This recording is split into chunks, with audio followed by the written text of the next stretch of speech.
berdasarkan hasil kajian dari Lingkaran Survei Indonesia Denijia, LSI Denijia. Ya. Kali ini sudah bersama kami, peneliti senior LSI, Pak Ruli Akbar.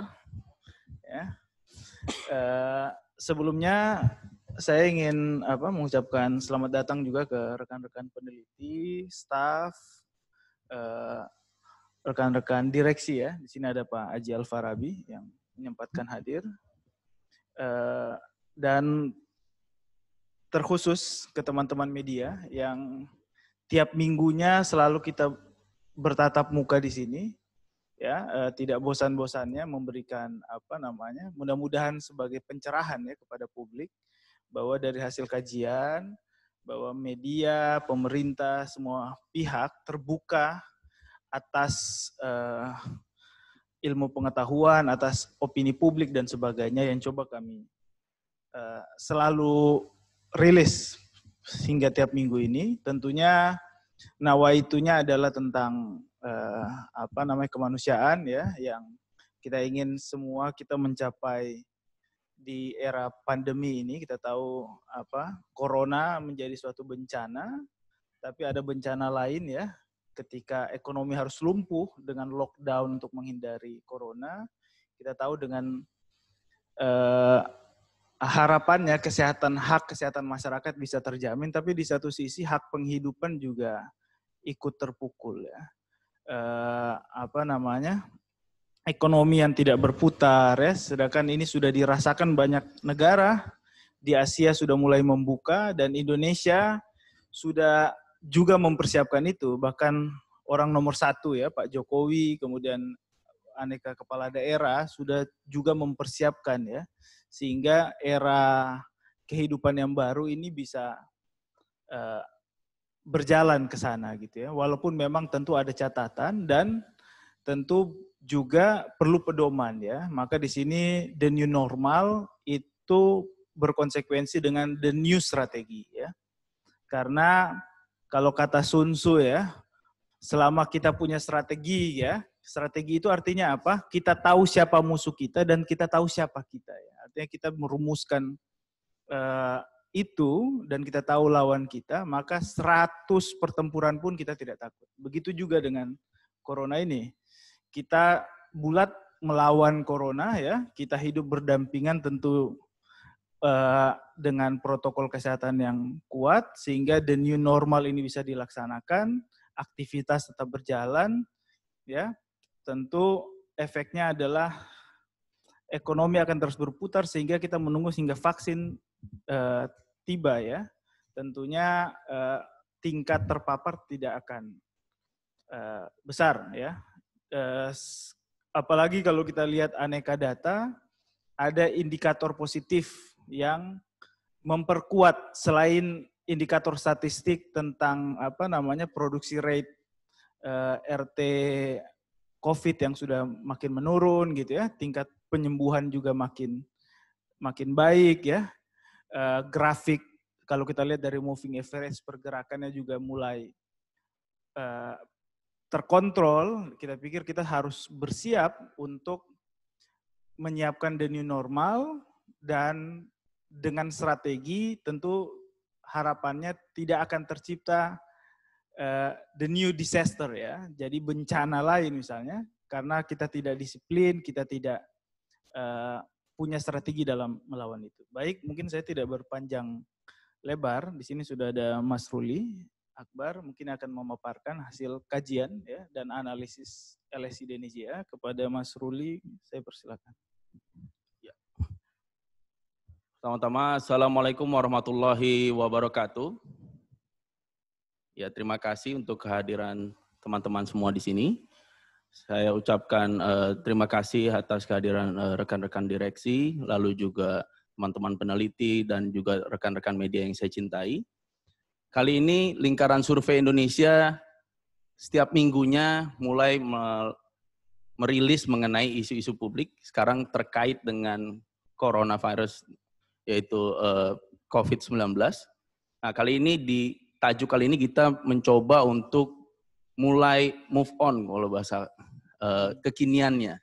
Jadi move on-nya seperti apa? ada terminologi baru yang bernama new normal. Apakah sebelumnya tidak normal? Bukan. Jadi sebelumnya mungkin ada kondisi normal, kita sudah pernah masuk ke fase lockdown yang kita bisa bilang waktu itu fase baru, semua mau tidak mau harus shutdown, dan sekarang kita mulai harus kembali lagi dengan pedoman-pedoman baru, dengan strategi-strategi baru yang tadi sudah disampaikan oleh Mas Ikram. Bagaimana kita mencoba untuk, kalau bahasa Jokowi, berdampingan hidup dengan virus. Dalam artian kita hidup harus tetap berjalan, roda ekonomi harus tetap berputar, lalu juga penanganan terhadap virus ini juga harus tetap di koridor yang baik. Nah, maka dari itu di masa pasca kemarin hampir sekitar 3 bulan kita sudah memasuki era lama, ibaratnya bahasanya era lama yaitu era ketika dilakukan PSBB, pembatasan sosial berskala besar. Lalu sekarang kita sudah mulai masuk ke fase berikutnya, atau ini fase sebelum kita balik lagi ke era normal, yaitu ada bahasa new normal. New normal ini kita tetap berhadapan dengan virus, kita tetap memulai kembali roda ekonomi, tapi di sisi yang lain ada pedoman-pedoman yang harus dilakukan oleh masyarakat, pemerintah, dan seluruh aspek yang terkait di dalamnya untuk bisa bersama-sama mengatur strategi ke depan untuk bisa menangani semua masalah di Indonesia ini maupun di dunia. Nah, kali ini tajuknya adalah New Normal, New Strategy. Dalam artian ada strategi baru yang coba LSI tampilkan terkait dengan kondisi new normal ini. New normal sudah dilakukan oleh atau sudah mulai dikemukakan oleh banyak pemimpin-pemimpin dunia atau pemimpin di Indonesia maupun kepala-kepala daerah di Indonesia terkait bagaimana caranya untuk memulai kembali roda kehidupan dan bagaimana memecahkan dengan strategi-strategi baru. Dan LSI tidak hanya diam sebagai lembaga yang mencoba untuk masuk ke dalam isu publik, LSI coba memberikan pandangan terhadap strategi-strategi yang akan dilakukan di kondisi new normal ini. Sebelum kita mulai masuk ke apa strateginya, apa data-data yang mendukung kenapa harus mulai masuk ke new normal, kita mencoba untuk membaca dulu mengenai dari mana sih sebenarnya LSI mencoba mencuplik terkait dengan kebijakan atau pedoman baru yang harus disampaikan. Metodologi riset kita mencoba melakukan riset kualitatif dengan kajian data sekunder. Ada 3 data besar yang kita coba olah dan kita coba sampaikan di sini.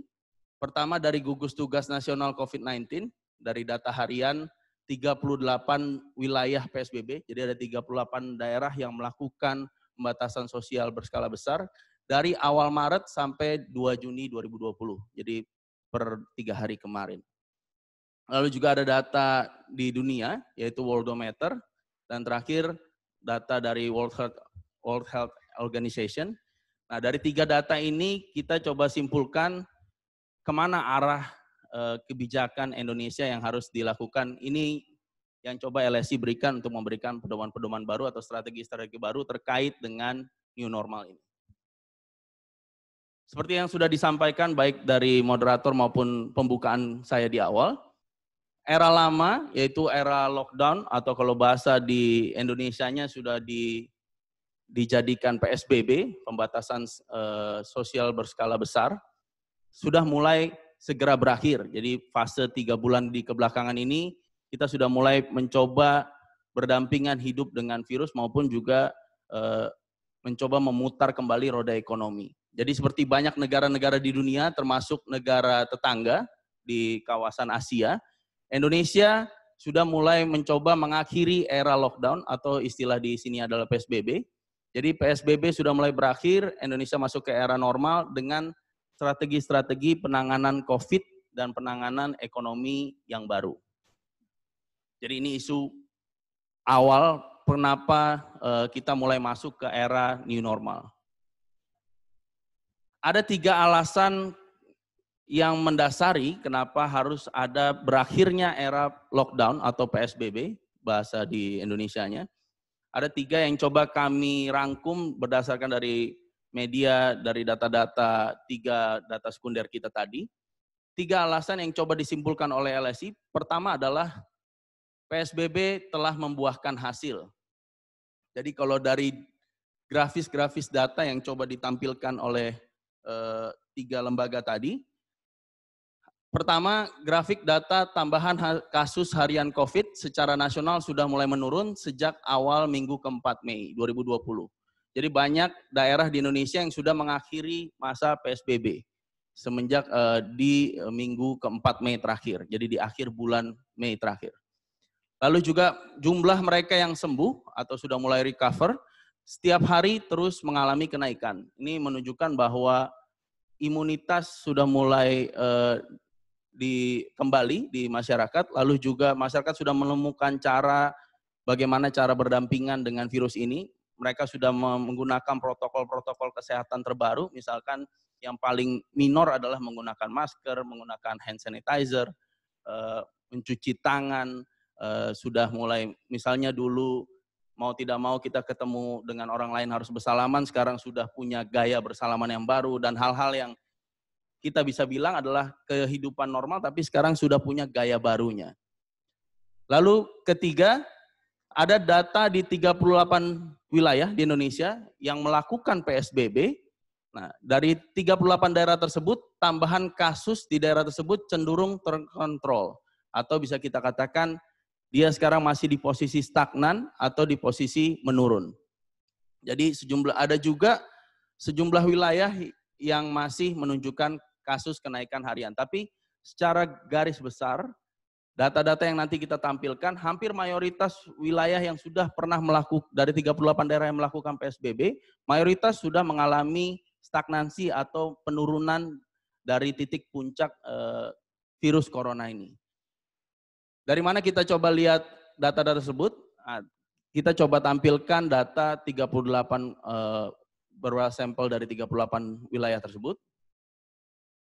Ini data nasional menunjukkan tren menurun. Jadi kalau kita bisa lihat bahwa penambahan harian memang pernah ada di puncaknya di akhir-akhir bulan Mei dan akhirnya juga mengalami penurunan dari sampai di tanggal 2 Juni sudah mulai ada grafik yang mulai menurun. Nah, dari sini kita sudah mulai menyatakan bahwa masyarakat Indonesia sudah dan pemerintah maupun pemerintah daerah, pemerintah pusat dan daerah sudah mulai bisa cukup relatif menangani atau mengontrol coronavirus ini dengan lumayan baik.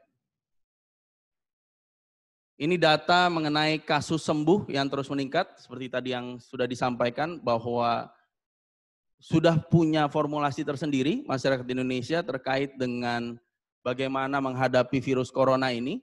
Jadi kalau bahasanya di sini persentase kasus aktif dalam perawatan, jadi yang dulu dirawat ketika di awal-awal bulan Maret masih cukup tinggi, sekarang sudah mulai menurun.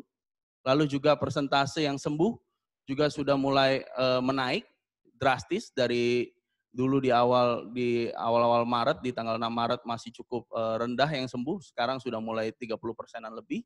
Dan akhirnya juga persentase yang fatality rate-nya atau persentase yang sudah meninggal, itu juga mengalami penurunan atau ada kelandaian di angka persentase yang sudah meninggal. Jadi bisa kita katakan bahwa yang dilakukan oleh pemerintah pusat maupun pemerintah daerah atau lembaga-lembaga terkait dengan kesehatan dan medis sudah bisa cukup menangani, walaupun harus diperkuat lagi peralatan medis dan segala macamnya untuk bisa menanggulangi ketika nanti bisa jadi muncul grafik yang meningkat di gelombang kedua misalnya. Tapi era new normal harus tetap terjadi.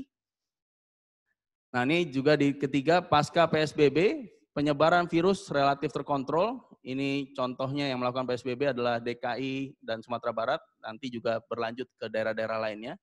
Bisa kita katakan semenjak di bulan Maret, hampir bisa kita katakan datanya mulai fluktuatif dan relatif bisa terkontrol, jadi tidak ada grafik yang makin lama makin menaik, tapi sudah mulai bisa kita katakan hampir stabil kalau kita tarik garis lurus, maupun juga di Sumatera Barat dari yang mulai rendah sampai ke titik puncaknya di akhir bulan Mei, sekarang sudah mulai mengalami penurunan. Nah, ini membuktikan bahwa penyebab-penyebab tadi yang memunculkan ada strategi new normal ini. Lalu juga kita lihat di Provinsi Gorontalo, jadi memang di awal ketika di pertengahan bulan Mei sudah mulai ada peningkatan sampai di ujung bulan Mei juga ada puncaknya. Sekarang sudah mengalami penurunan dari sisi orang yang terinfeksi atau terkonfirmasi positif. Begitu pula di daerah Jawa Barat, sempat ada kenaikan di minggu ketiga dan minggu keempat, dan akhirnya juga mengalami pelandaian di akhir-akhir bulan Mei dan Juni awal. Begitu juga di Tangerang dan Kota Tangerang, Kabupaten Tangerang dan Kota Tangerang. Dari data yang kita lihat juga di sini yang terkonfirmasi kasus positif sudah pernah ada di puncak perolehan tertingginya dan sekarang sudah mulai mengalami pelandaian, jadi bisa kita katakan sudah terkontrol. Begitu pula juga di Kota Tangerang, sempat tinggi di beberapa waktu di periode bulan Mei awal sampai mulai Mei akhir, tapi juga langsung turun drastis di akhir-akhir menjelang Juni. Tangerang Selatan dan Kota Surabaya sekarang juga bisa dikatakan memang masih ada kenaikan, misalnya di Kota Surabaya sampai dinyatakan sebagai zona bukan merah lagi tapi zona hitam, tapi bisa kita katakan orang yang terkonfirmasi positif sekarang sudah mengalami penurunan. Memang masih ada peningkatan di beberapa wilayah, tapi secara umum di berbagai wilayah misalnya Gresik dan Sidoarjo ini juga mengalami penurunan, lalu di Sidoarjo juga dari puncak tertingginya mengalami penurunan. Malang dan Kabupaten Malang juga sempat ada di tinggi, lalu turun lagi kembali di akhir Juni. Lalu juga di Malang juga seperti itu. Jadi bisa kita katakan hampir mayoritas wilayah ini di ujung menjelang bulan Juni, puncak pandemiknya sudah pernah terjadi dan akhirnya mulai mengalami degradasi atau penurunan angka yang terkonfirmasi positif. Ini di Kota Batu dan Kabupaten Buol. Sekarang Kota Batu masih di puncak tertingginya karena belum pernah bisa kita katakan skalanya ini baru puncak pertama tertingginya. Buol juga sempat tinggi di pertengahan bulan Mei dan akhirnya melandai di akhir-akhir menjelang akhir Mei dan bulan Juni. Banjarmasin dan Barito Kuala juga sempat mengalami peninggian di akhir bulan Mei dan menurun kembali di awal bulan Juni. Begitu pula juga di Barito Kuala. Ini kita coba bacakan satu persatu data di wilayah-wilayah yang menggunakan atau melakukan pembatasan skala sosial berskala besar. Banjarbaru dan Banjar juga hampir sama, sempat naik, lalu turun kembali, dan naik kembali, dan akhirnya mulai turun. Nah, ini bisa kita katakan grafiknya hampir sama. Banjar juga dari mulai tidak ada, sempat memuncak tinggi, dan akhirnya turun kembali. Kota Tarakan dan Pekanbaru, Tarakan juga sempat tinggi di awal-awal di minggu pertama bulan Mei, lalu di akhir-akhir sudah mulai terkontrol atau mulai stabil datanya. Jadi di Pekanbaru pun juga mengalami hal yang sama dengan Tarakan, sempat puncak tertinggi di minggu ketiga bulan Mei dan akhirnya di minggu keempat bulan Mei sudah mulai mengalami penurunan. Bengkalis dan Siak juga seperti itu. Siak apalagi ini juga bisa kita katakan masih terkontrol, jadi sempat ada di awal-awal lalu hilang, tidak ada data yang terkonfirmasi positif, lalu kembali lagi. Ini Kampar dan Pelalawan, hampir sama datanya. Bisa kita katakan grafisnya ini juga melandai. Ini sempat memuncak, tapi datanya seperti yang saya katakan di awal, tidak ada mengalami kenaikan yang cukup drastis atau grafik yang mulai meninggi. Jadi grafiknya makin kita lihat, makin menuju ke bulan Juni ini, mereka sudah mengalami penurunan atau pemerintah daerah maupun pemerintah pusat sudah mulai bisa mengkontrol pergerakan virus ini, baik dengan rapid test, lalu penanggulangan di rumah sakit dan segala macamnya. Ini Palangkaraya dan Palembang. Palangkaraya memang juga masih di puncak tertingginya sekarang di akhir bulan Mei, Tapi di menjelang bulan Juni sudah mulai turun kembali. Mudah-mudahan nanti grafik ini mulai melandai sampai di bulan Juni, sampai akhirnya tidak ada lagi yang terkonfirmasi positif. Begitu pula juga di Palembang, sempat tinggi di minggu ketiga di bulan Mei, di menjelang minggu keempat sampai ke awal Juni mulai melandai kembali. Prabu Muli dan Kabupaten Bogor juga hampir mirip. Hampir semua data yang kita tampilkan di sini menunjukkan skala yang degradasi penurunan orang yang terkonfirmasi positif. Bogor dan Depok masih fluktuatif, tapi dari angkanya kita bisa lihat sudah mengalami penurunan. Bekasi dan Kabupaten Bekasi juga hampir sama. Ini Bekasi juga masih mengalami puncaknya waktu itu di akhir bulan Mei, tapi di awal-awal Juni belum ada data ya lagi terkait dengan orang yang terkonfirmasi positif. Begitu pula juga di Kota Bekasi, sempat tinggi di minggu ketiga dan akhirnya tidak ada data lagi yang masuk di awal-awal Juni ini. Bandung Barat dan Kabupaten Bandung juga hampir sama. Puncaknya di Kabupaten Bandung itu ada di di periode minggu kedua bulan Mei dan minggu ketiga bulan Mei, dan akhirnya melandai kembali di akhir minggu keempat Mei dan awal Juni. Kabupaten Bandung juga mengalami kenaikan di minggu kedua bulan Mei dan minggu ketiga bulan Mei, akhirnya turun kembali di minggu keempat, dan minggu keempat sempat naik tinggi dan akhirnya landai kembali di awal Juni. Bandung dan Sumedang juga hampir sama. Ini Kota Cimahi, pra dan pasca PSBB, ini ketika dilakukan PSBB, pra PSBB, ini dia masih fluktuatif. Ketika sudah dilakukan PSBB, angkanya sempat mengalami puncak di minggu ketiga dan akhirnya sedikit demi sedikit grafisnya sudah mulai turun di minggu keempat dan awal Juni. Nah, itu tadi data-data dari wilayah-wilayah yang melakukan PSBB, dan hasil yang dilakukan adalah mayoritas data yang kita tunjukkan relatif mengalami mereka penurunan. Memang ada wilayah-wilayah yang masih di akhir-akhir bulan Mei masih mengalami puncak tertingginya di soal orang yang terkonfirmasi positif, tapi mayoritas wilayah yang menggunakan PSBB hampir bisa kita katakan berhasil secara relatif mengkontrol penyebaran virus corona ini. Nah, alasan kedua dari alasan-alasan yang tadi, bahwa angka rate yang sembuh sudah mulai naik, lalu juga yang terkonfirmasi positif sudah mulai bisa kita katakan tidak banyak lagi, tidak mengalami puncaknya, lalu juga tingkat kematian atau fatality rate-nya juga sekarang sudah mulai turun. Alasan kedua, kenapa harus dilakukan new normal adalah makin lama lockdown, makin tinggi cost ekonominya. Jadi kita bisa katakan ketika dilakukan lockdown atau PSBB, secara otomatis perputaran roda ekonomi mengalami stagnasi maupun bahkan penurunan. Jadi bisa kita katakan hampir wilayah-wilayah atau negara-negara yang melakukan lockdown maupun di Indonesia dengan atas nama PSBB, ekonominya hampir kita katakan semuanya rata hancur dengan bahaya ancaman kesehatan corona.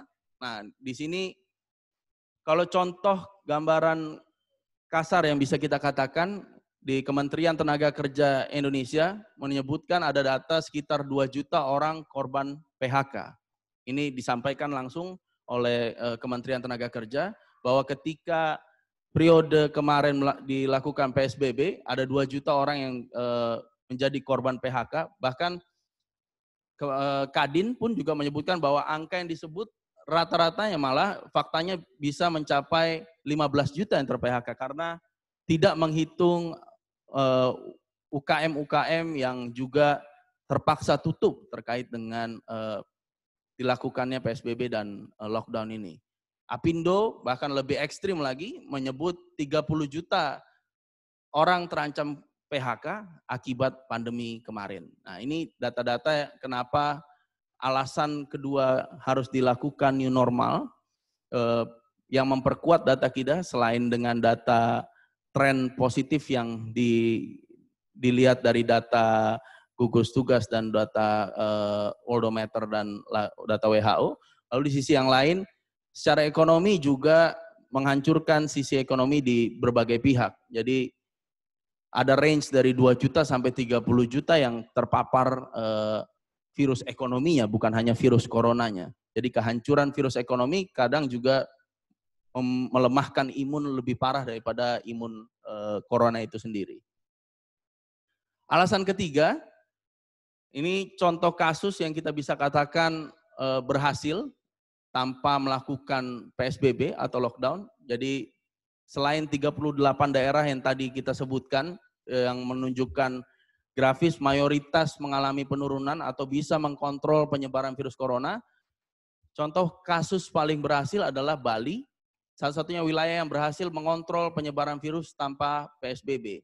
Nah, dari contoh kasus inilah Bali yang bisa kita katakan sebagai wilayah yang hampir bisa kita katakan sama ramainya dengan Jakarta dan segala macamnya, tapi di era kemarin tanpa melakukan lockdown dan PSBB, tanpa melakukan pembatasan skala luas, dikontrol dengan strategi yang lain dan ekonomi rakyat juga tetap masih tumbuh. Jadi ada strategi-strategi yang dilakukan oleh berbagai daerah dan Bali adalah contoh kasus yang berhasil tanpa melakukan lockdown dan PSBB. Ini terlihat dari orang yang terpapar dengan virusnya bahwa trennya positif turun, lalu juga tingkat kematiannya di Bali juga relatif turun, lalu juga tingkat orang yang terpapar dengan virus corona juga yang positif juga relatif turun. Dan Bali berhasil tanpa melakukan lockdown dan PSBB. Nah, ini berarti ada cara lain yang bisa dilakukan oleh pemerintah daerah maupun pemerintah pusat tanpa harus mematikan sisi ekonomi. Nah, dari 3 kesimpulan tadi kita bisa sampaikan bahwa dari era lama yaitu era lockdown atau PSBB, kita sudah mulai masuk harus ke era baru. Apa itu era baru kita? Yaitu adalah era new normal. Kita bisa katakan hampir dari semua data wilayah yang melakukan PSBB, puncak pandeminya sudah pernah dilewati.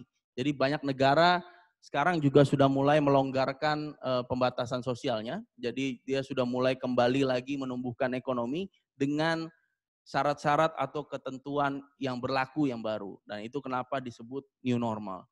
Nah, ekonomi harus tumbuh agar warga negara tidak terkapar akibat memburuknya ekonomi. Nah, ini lebih bahaya lagi daripada virus corona itu sendiri. Nah, ketika new normal ini mulai dijalankan, kita kembali kerja di saat virus corona masih tetap mengancam, karena ketika kita masih mencoba menunggu vaksin itu muncul, kalau kita baca-baca bahwa vaksin itu biasanya bisa berlaku atau bisa digunakan itu range penelitiannya di 12 bulan sampai 18 bulan. Itu bisa kita katakan 1 tahun mereka harus bisa meriset untuk mengeluarkan vaksin yang sudah dites dan segala macamnya. Apakah semua negara mau menunggu dan mencoba melockdown dirinya sendiri sampai jangka waktu 1 tahun atau 1,5 tahun itu? Saya yakin tidak ada negara yang mau melumpuhkan ekonominya sendiri untuk menunggu vaksin ekonomi. Itulah kenapa new normal strategi ini atau strategi normal baru ini coba dimunculkan di Indonesia. Lalu di sisi lain juga kita bicara mengenai Balitbangkes yang sudah bekerja sama dengan perguruan tinggi maupun juga swasta. Mereka menyampaikan vaksin itu baru bisa dirilis secara sempurna itu di tahun 2021. Mereka sudah yakin vaksin ini bisa menyembuhkan corona di tahun 2021. Apakah di 2022? Apakah Indonesia mau menunggu dengan melakukan lockdown dan PSBB sampai tahun 2022? Nah, secara ekonomi tidak mungkin itu terjadi. Jadi tidak mungkin kita menunggu selama itu berjalan. Itu kenapa kita harus kembali kerja dengan peraturan baru, dengan strategi baru, dengan cara baru. Itulah kenapa disebut new normal. Supaya tidak makin lagi banyak orang yang terpapar virus corona. Kenapa harus disebut era baru dan strategi baru dengan adanya new normal ini? Dulu kita pernah dengar ada flu Spanyol di tahun 1918, bahwa gelombang keduanya memang pandemi ini lebih berbahaya dan mematikan dari gelombang pertama. Nah, kalau sekarang kita di virus corona masih mengalami di gelombang pertama. Nah, upaya-upaya untuk melakukan supaya gelombang kedua ini tidak muncul dengan luar biasa, nah, ini kenapa harus ada penyesuaian bahwa ada gaya hidup baru yang harus dilakukan dengan gaya new normal. Kasus tersebut menunjukkan bahwa wilayah yang warganya tetap menjaga protokol kesehatan yang ketat. Jadi ketika new normal ini dilakukan bukan berarti masyarakat sudah bisa melakukan apapun seperti layaknya mereka lakukan sehari-hari sebelum virus corona ini datang. Tapi mereka sudah bisa melakukan kegiatan-kegiatan seperti biasanya dengan protokol-protokol kesehatan yang ketat. Jadi gelombang pertama lebih kecil tingkat kematiannya dibanding gelombang kedua. Lalu ketika dengan pengalaman flu Spanyol yang gelombang keduanya lebih besar daripada gelombang pertamanya, nah ini yang kita tidak inginkan terjadi di virus pandemi corona ini. Bagaimana caranya supaya gelombang kedua tidak lebih besar daripada gelombang pertama? Dibutuhkan strategi baru atau new strategy di era new normal agar Indonesia tidak terjadi gelombang kedua pandemi yang lebih mematikan. Caranya seperti apa? Nah, LSI sudah mencoba menyimpulkan ada 6 rekomendasi terkait dengan new normal ini. Ada 6 pedoman strategi untuk new normal untuk melanjutkan baik kita berdampingan hidup dengan virus maupun juga melanjutkan roda berputarnya ekonomi di Indonesia. Strategi pertama, ini juga mulai dikemukakan oleh banyak daerah, baik Jakarta, Bogor, Bekasi, dan segala macamnya. Ada tingkat pembatasan diturunkan ke level RT RW. Jadi jika sebelumnya lockdown dilakukan di level yang lebih tinggi, misalnya seperti provinsi atau kota-kota besar misalnya, sekarang tingkat pembatasan diturunkan ke level RT RW atau kita perkecil lokusnya sampai ke level RT RW. Jadi masuk ke era new normal, pembatasan sosial tetap berlaku, namun bukan lagi berskala besar, jadi berskala lokal, berskala kecil. Jadi pembatasan itu dirubah dengan pembatasan secara kecil di tingkat RT atau RW, kalau misalnya di kabupaten bahasanya adalah desa, dengan pengklasteran pembatasan sosial tersebut. Nah di situ nanti kita butuhkan laporan-laporan dari RT atau RW yang bisa kita katakan zona merah dan segala macamnya. Dengan demikian, ketika sudah mulai di lokus paling kecil, tingkat yang terpapar itu tidak semakin meluas. Atau bisa kita katakan kategori hijaunya bisa tetap berjalan, yang kategori merah dia mau tidak mau harus melakukan PSBB secara ketat untuk sementara waktu. Nah, Bali adalah contoh sukses menerapkan strategi ini. Kasus harian di Bali turun tanpa PSBB. Jadi data di Bali, tingkat yang terpapar dan segala macamnya itu turun dengan metode pengawasan ketat yang dilakukan dari level paling bawah. Kalau bahasa di Balinya mungkin pecalangnya yang bertugas kuat untuk siapapun yang terpapar dan segala macamnya itu langsung ditanggulangi secara cepat. Nah, ketika mereka sudah bisa melakukan penanganan di level paling kecil, lalu juga di-trace siapa yang terkena dengan atau berdampingan dengan orang yang terkena positif. Nah ini lokus-lokus kecil inilah yang akhirnya bisa meminimalisir angka terpapar positifnya corona di level paling rendah. Kedua, ketika sudah dibagi menjadi klaster RT RW tadi, RT dan RW maupun desa sudah bisa melakukan kebijakannya sendiri, melakukan buka tutup sesuai perkembangan kasus. Nah ini artinya adalah ketika mereka sudah ada di angka puncaknya, ketika angka yang positif tinggi, secara otomatis mereka bisa melockdown dirinya sendiri. Ketika mereka sudah bisa dikatakan sebagai zona hijau, mereka bisa melakukan kegiatan kembali dengan kaidah-kaidah new normal. Jadi dengan lingkup yang lebih kecil, maka secara teknis Pemda lebih mudah untuk melakukan penutupan dan pembukaan pembatasan terhadap klaster tertentu. Tentunya di luar kebijakan dari RT RW dan desa tersebut, pemerintah daerah maupun pemerintah pusat harus juga memperbanyak jumlah tes terkait dengan corona ini. Ini disclaimer-nya. Harus juga melakukan pelacakan hubungan atau contact tracing Jadi ketika sudah ada kasus yang positif, ditanggulangi dari level yang paling kecil, mereka melakukan tes di lokal, lalu juga melakukan tracing kontak, siapa aja yang berhubungan dengan orang yang positif kemarin, sehingga memudahkan dalam melakukan mapping wilayah penyebaran. Jadi mapping wilayah penyebarannya tidak lagi di lokus yang besar, seperti provinsi, tapi di lokus-lokus di level RT RW maupun desa. Jadi setelah di strategi pertama diberikan kebijakannya di wilayah area atau klaster paling kecil, kedua mereka diberikan kewenangan untuk bisa buka tutup lockdown sesuai dengan perkembangan kasus corona di wilayahnya masing-masing. Ketiga, pedoman yang harus dipatuhi juga harus ada keterlibatan aktif pemimpin masyarakat. Dalam artian tidak hanya mungkin dilakukan ini semua dengan kepala daerah atau maupun ketua RT dan ketua RW, tapi juga dilakukan oleh seluruh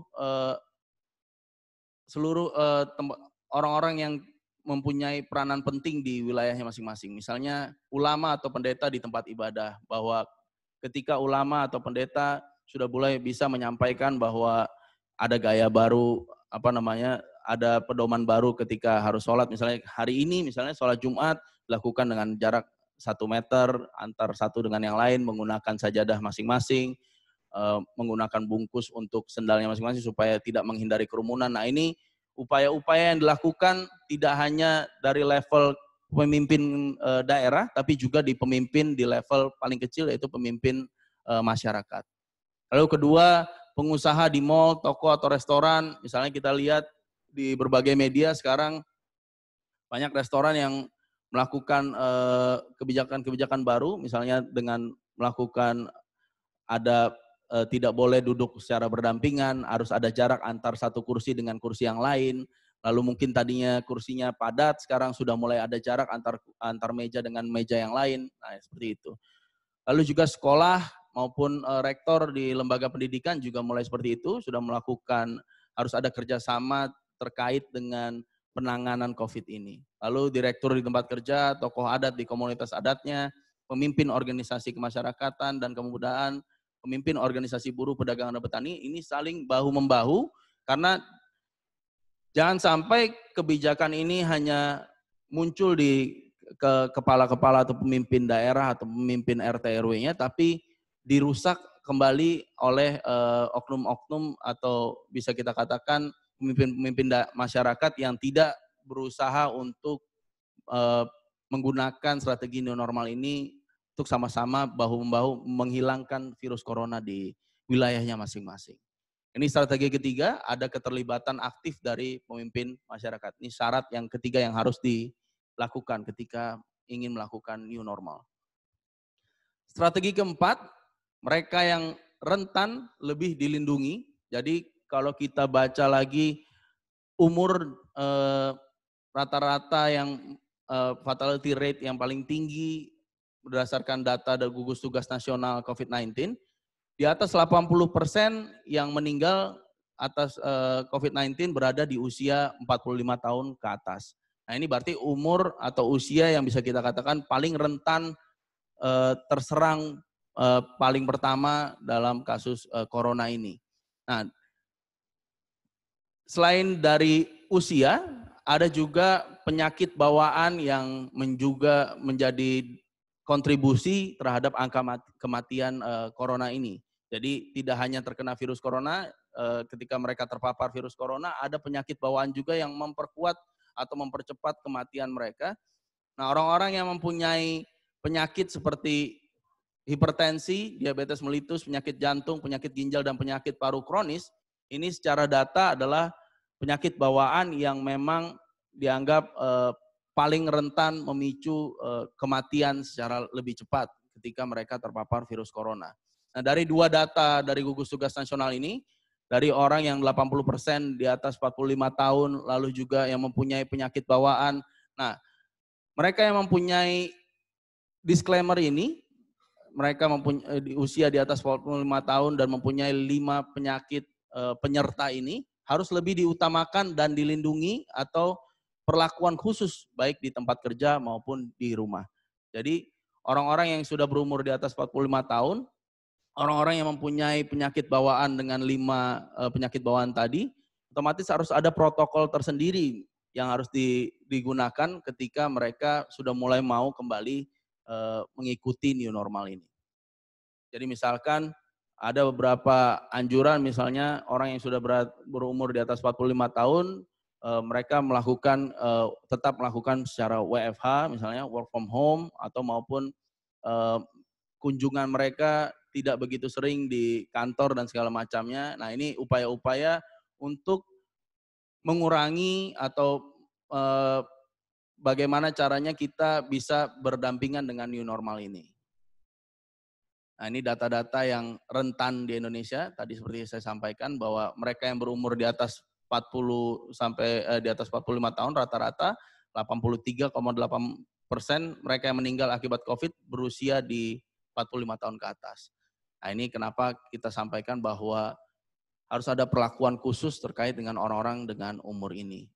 Lalu juga ini penyakit-penyakit bawaan yang mau tidak mau berperan aktif juga mempercepat fatality rate di kasus corona di Indonesia. Jadi ada diabetes, ada jantung, ada paru kronis dan segala macamnya. Nah, dari data inilah kita coba munculkan strategi yang tadi. Strategi kelima, ini yang juga sudah mulai dilakukan oleh banyak masyarakat sekarang, yaitu adalah masyarakat sudah secara sadar melakukan menguatkan imunitasnya masing-masing, misalkan dengan meminum jahe atau meminum vitamin, meminum suplemen dan segala macamnya, melakukan olahraga misalnya kayak sepeda dan segala macamnya.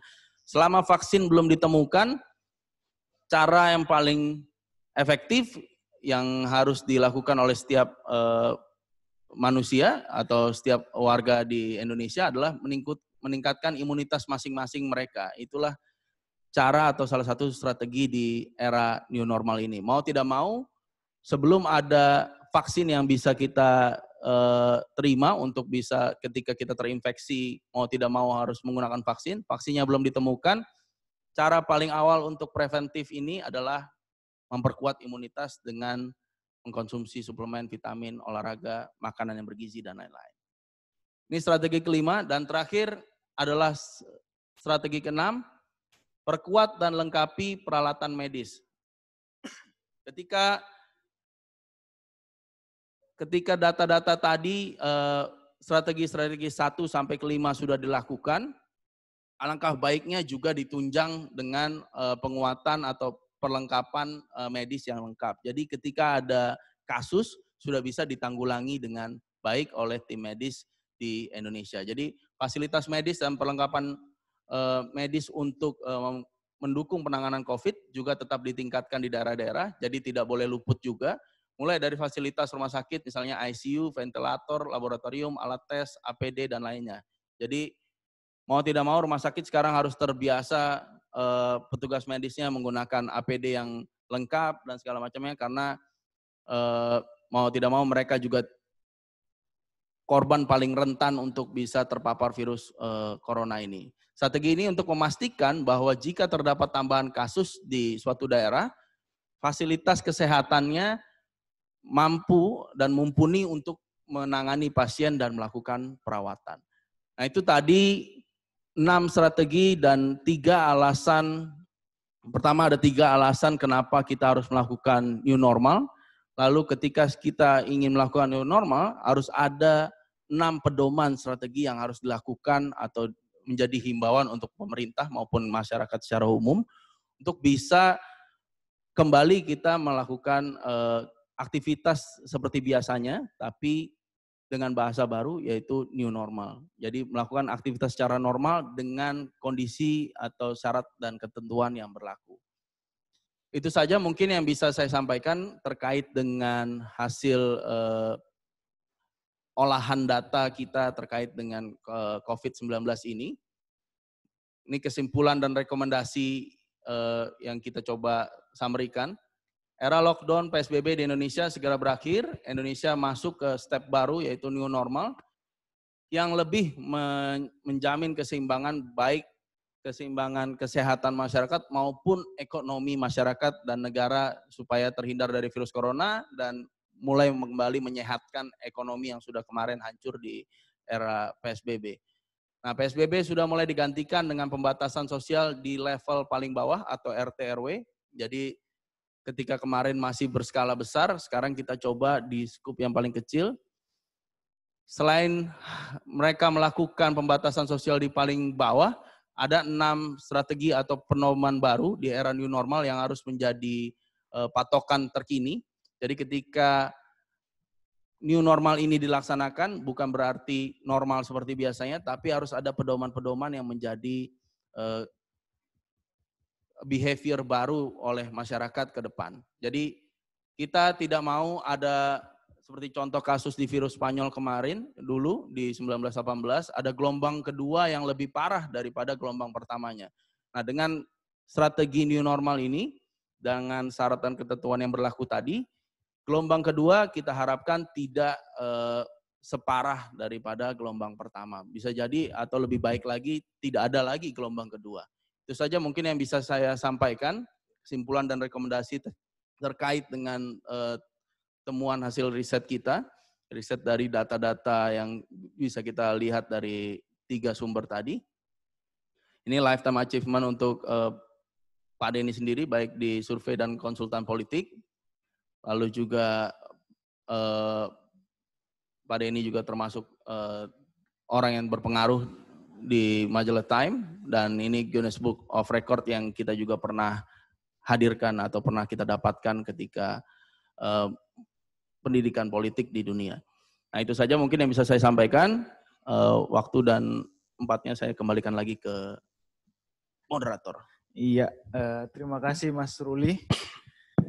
Saya lihat antusiasme ini begitu besar ya, selain di ruangan ini, juga kita terhubung secara daring ya, secara digital lewat aplikasi Zoom, dan kita lihat ini memang Pak Ruli mengundang banyak ini partisipan, ini lebih dari 20 ya. Kayaknya langsung saja saya membuka pertanyaan. Sebelumnya silakan Pak Kinoy. Oke, terima kasih. Tadi dijelasin bahwa Bali tanpa PSBB berhasil. Sementara Jakarta, ini khusus saya lari ke Jakarta ya, karena saya setiap hari itu keliling ke Jakarta sampai terakhir semalam zona merah saya datengin. Gimana mau dibilang PSBB di Jakarta bakal berhasil kalau tanpa pengawasan? Kalau Bali nggak pakai PSBB tapi pengawasannya bagus, berhasil. Tapi Jakarta ketika PSBB berlangsung yang pertama aja pengawasan nggak ada, bludak segala macam kayak begitu. Sekarang dibilang PSBL segala macam, yang semalam itu saya datengin zona merah yang 1 RW 19 orang, itu bebas berkeliaran itu warga situnya. Itu kan cuma lingkupnya lingkup kecil. Satu kotak ini bisa 20 rumah. Itu wilayahnya sangat padat, kalau kebakaran satu, kebakaran semua. Jadi keluarga kena, semua kena.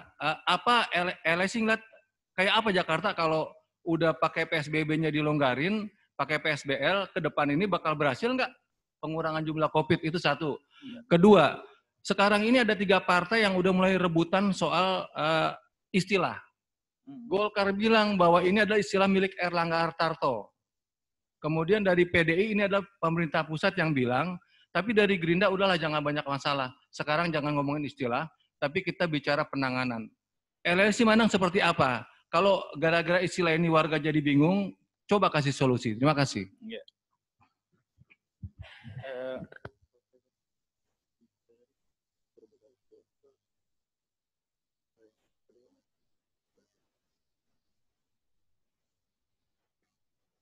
Ya, mau dijawab, langsung dijawab apa kita himpun ya? Ini banyak juga yang bertanya lewat live chat ya di Zoom. Mungkin saya bacakan.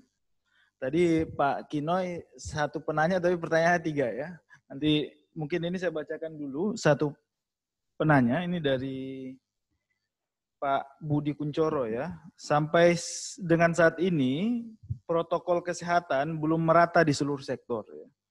Seperti misalnya protokol kesehatan di sektor pariwisata. Jadi standar protokol yang diterapkan adalah asumsi dari asosiasi sehingga tidak standar. Ya, jika diterapkan di masing-masing tempat. Jadi padahal sinkronisasi dan koordinasi protokol kesehatan di seluruh sektor, apakah gugus tugas dapat memberikan arahan kepada sektor-sektor tertentu, khususnya kepada sektor industri hilir seperti pariwisata? Ya, mungkin langsung dijawab. Oke, mungkin dari dua pertanyaan ini.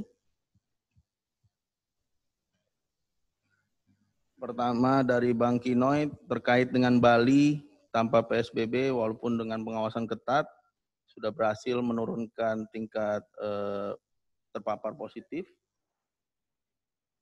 Jakarta yang sudah mulai mencoba untuk PSBL ini masih dianggap kacau ya.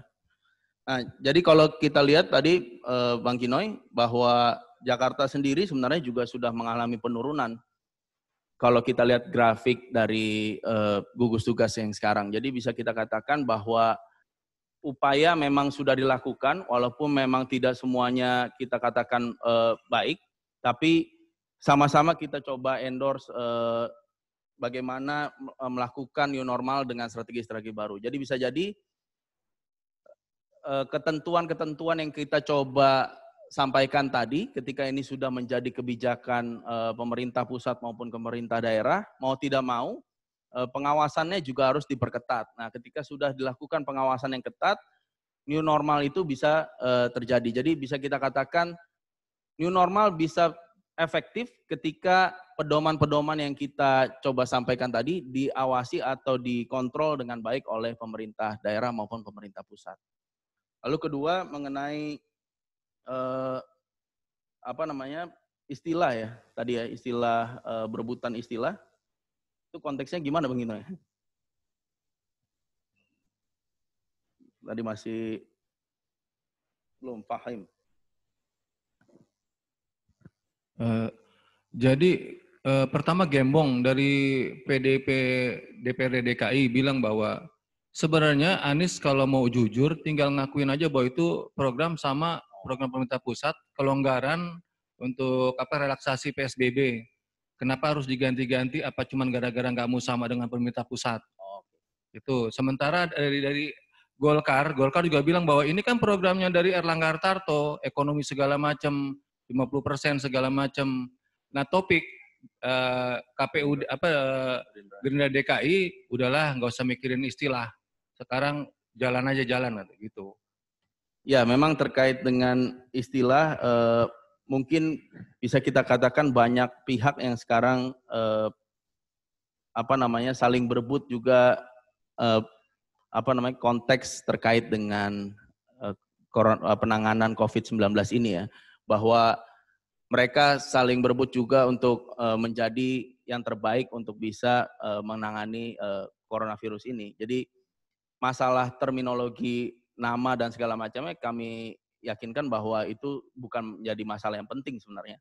Tapi yang penting adalah bagaimana ketika nama itu bisa jadi berbeda-beda, tapi ketentuan dan syarat yang harus berlakunya sama, itu diatur baik di pemerintah pusat, pemerintah daerah maupun gugus tugas nasional ini sama, dan dengan pengawasan maupun kontrol yang tepat, ya otomatis kita tidak hanya ribut di soal diksinya, tapi ribut mengenai mekanisme pengawasan dan kontrol terhadap mencoba terhadap di new normal ini. Itu mungkin seperti itu.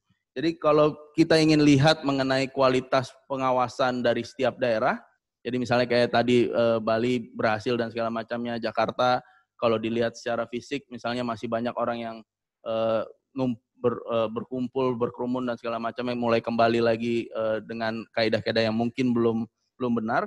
Jadi kalau kita dari LSI baru bisa menyatakan kualitas kontrol setiap daerah itu terkait pengawasannya dari grafiknya saja. Jadi kalau grafiknya sudah mengalami penurunan, berarti otomatis bisa kita nyatakan bahwa pemerintah daerah atau pemerintah di wilayah tersebut sudah melakukan protokol kesehatan dengan baik. Nah, ketika di akhir misalnya bulan Mei atau di awal bulan Juni ini masih terpapar tinggi, nah itu berarti bisa kita katakan masih ada loss di kualitas atau pengawasan terkait dengan coronavirus ini.